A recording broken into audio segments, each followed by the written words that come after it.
gel yanımda. Şehadet! Cihad! Şehadet! Cihad! Şehadet! Cihad! Şehadet! Gazze! Her yer direniş! Hamas'a selam!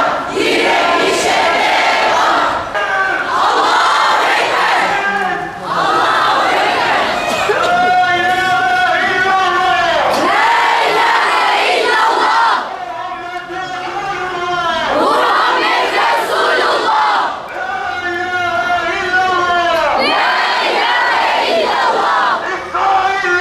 illallah! İsrail lanetullah! La ilahe illallah! La ilahe illallah! ABD lanetullah! Gazze'ye selam, direnişe devam.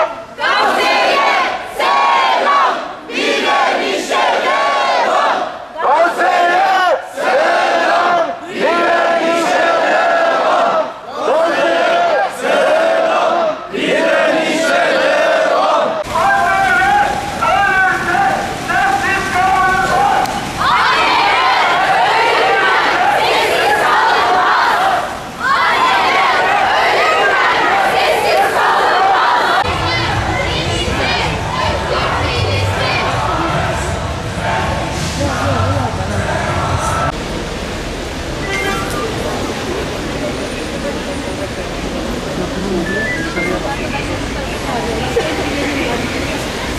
Bismillahirrahmanirrahim.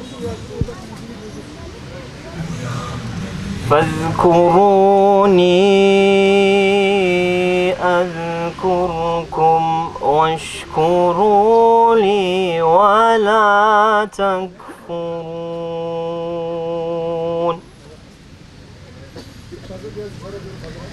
يا أيها الذين آمنوا استعينوا بالصبر والصلاة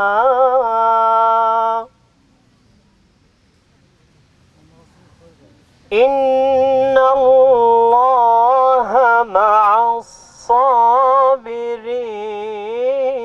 الصابرين ولا تقولوا لمن يقتل في سبيل الله أموات بل أحياء ولكن لا تشعرون. Bugün 12 Mayıs 2024 ve Sözde Anneler Günü. Heva ve heveslerinin kölesi olmuş insanlar için evet bugün mutlu bir gün olabilir. Fakat vicdanı ve merhameti yüreğinde taşıyan tüm insanlar için acı ve üzücü bir gün. Gazze'de, Doğu Türkistan'da, Yemen'de, Arakan'da, Suriye'de ve bütün mazlum coğrafyalarda annelerin gözleri yaşlı, kalpleri acı ve özlem dolu. Tüm dünyadaki acılı annelerimizin dertleri derdimiz, acıları acımızdır. Bugün burada onları unutmadığımız, onlarla beraber olduğumuzu, dualarımızda olduklarını bilmeleri için bir araya toplandık. Ve Rabbimizin tüm insanlığı imtihan ettiği bu zamanda bizler de doğru tarafta olduğumuzu göstermek için, yeri göğü şahit tutmak için bugün buradayız. Hepiniz hoş geldiniz. Gazze'de 7 Ekim'den bugüne kadar 10.000 anne katledildi. 7.000 anne ise 14.000 çocuğunu kaybetti. En büyük acıları yaşayan Gazze'li anneler. Cennet ayaklarının altında olan kutsal anneler. 7 ay aşkındır her türlü hakları ihlal edilen, evlatları elinden alınan, gözyaşı yerine kan akıtan Gazze'li anneler. Gazze'de anne olmak sıradan öyle kolay bir şey değil. Zira Gazze'li anneler doğmayan Meryemlerini Rablerinin dergahına adayan kahraman annelerdir. Her gece çocuklarının ellerine ve ayaklarına isimlerini yazarak onları şehadete hazırlayan sabır timsali annelerdir. Bu çocuğum küçük, bunu daha çok seviyorum. Ya da hiç değilse bir tanesi bana kalsın demeden bu anneler adanmışlığın en güzel dersini Kudüs'ün fedakar annesi Hanne'den alarak çocuklarını şehadet bilinciyle yetiştirmiş ender annelerdir onlar. Ve bu çocuklar tüm dünyaya öğretmendir şimdi. Sabır ve teslimiyeti kuşanıp hasbinallah ve nimel vekil diyerek teslimiyet ve tevekkülün en canlı, en güzel örneğidir onlar. Gazze'li annelerin iman, sabır, tevekkül ve teslimiyetlerine şahit oldukça anneliğimizden utanır olduk. Evet, bizler çocuklarımız üşümesin diye sıcacık yorganlarla üzerlerini örterken Filistinli anneler çocukların cansız bedenlerini örtecek kefen bulamıyorlar. Bizler çocuklarımıza çeşit çeşit yemekleri servis ederken Gazze'deki anneler açlıktan ağlayan çocuklarını avutacak bir parça ekmek, bir yudum su bulamıyorlar. Buradan henüz vicdanını kaybetmemiş tüm insanlığa, özellikle annelere sesleniyoruz. Daha kaç annenin arşı alayı titreten feryadına seyirci kalacaksınız? Daha ne kadar gözyaşlı çocukların ahını alacaksınız? Ey tokluktan göbeği şişmiş yerli Siyonistler! Daha kaç çocuğun aç olarak can vermesini vicdansızca izleyeceksiniz? Daha kaç çocuğun bedeninin parçalanarak, yanarak, eli kolu başı koparak ölmesine seyirci kalacaksınız?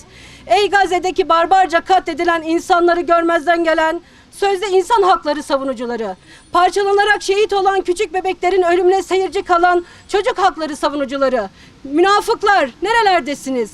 Ey kadın haklarından dem vuran feministler neredesiniz?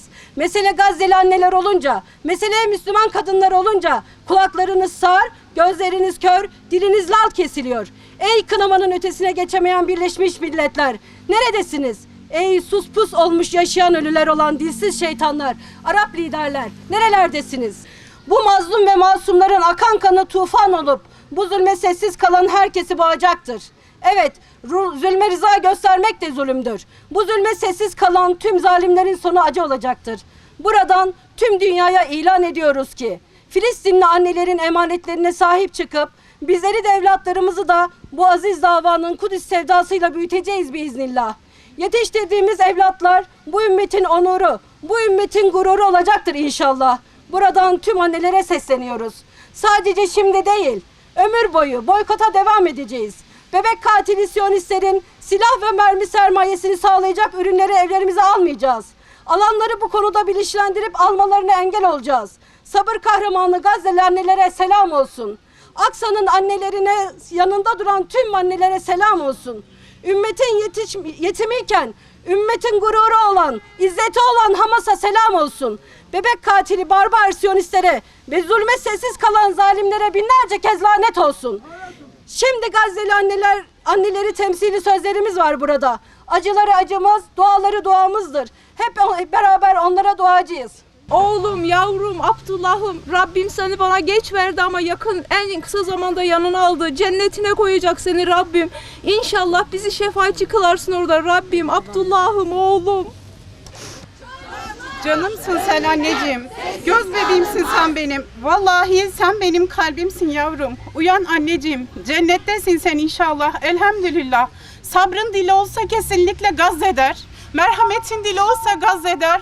Duyarsız kalan herkese Allah'ın laneti üzerine olsun. Siyonistlerin, zalimlerin üzerine olsun Allah'ın laneti. Rabbim bu konuda bütün dünya halkına bilinç versin. Müslümanlara gerçek bir uyanış nasip etsin. O benim tek oğlumdu. Anne de cevap ver canım oğlum. Artık nasıl yaşayacağım? Hasbinallahu ve nimel vekil. Hasbinallahu ve nimel vekil. Hasbinallahu ve nimel vekil. Hamza, ben ne yapayım şimdi? Ben sizin için yaşıyordum. Kimsem kalmadı Hamza. Hamzam, iki gözümün nuru, üşümüşsün. Yüzümün nuru anneciğim. Bana İbrahim kaldı yavrum. Belki o da çok yakında yanınıza gelir. Hayat bitti. Gittiler. Kocam gitti. Çocuklarım gitti. Allah rahmet eylesin. Allah yolunda şehit olmak bir kayıp değildir. Analar ölürken sessiz kalınmaz. Tekbir! Allahu Ekber! Allahu Ekber! Allahu Ekber! İlahi ya Rabbi, ilahi ya Rabbel alemin. Bizleri ayaklarının altına cenneti serdiğin anne nimetine vasıl eylediğin için sana hamdolsun. Bizleri annelerinin kıymetini bilenlerden eyle. Gazze'deki kardeşlerimiz annelerinden mahrum bırakıldılar. Ana kucaklarından mahrum bırakılan yavrular var. Yavrularını kucaklamak yerine mezarını arayan anneler var Allah'ım. İlahi ya Rabbi, ilahi ya Rabbel alemin. Gazze'deki annelerin yüreğine bu ateşi düşürenleri sana havale ediyoruz. Şu anneler gününde kahreyle, perişan eyle ya Rab. Güçlerini darmadağın eyle Allah'ım. Dualarımızı dergahında kabul eyle. İçimizde günahsız bebeler var. Onların vesilesiyle sana yalvarıyoruz.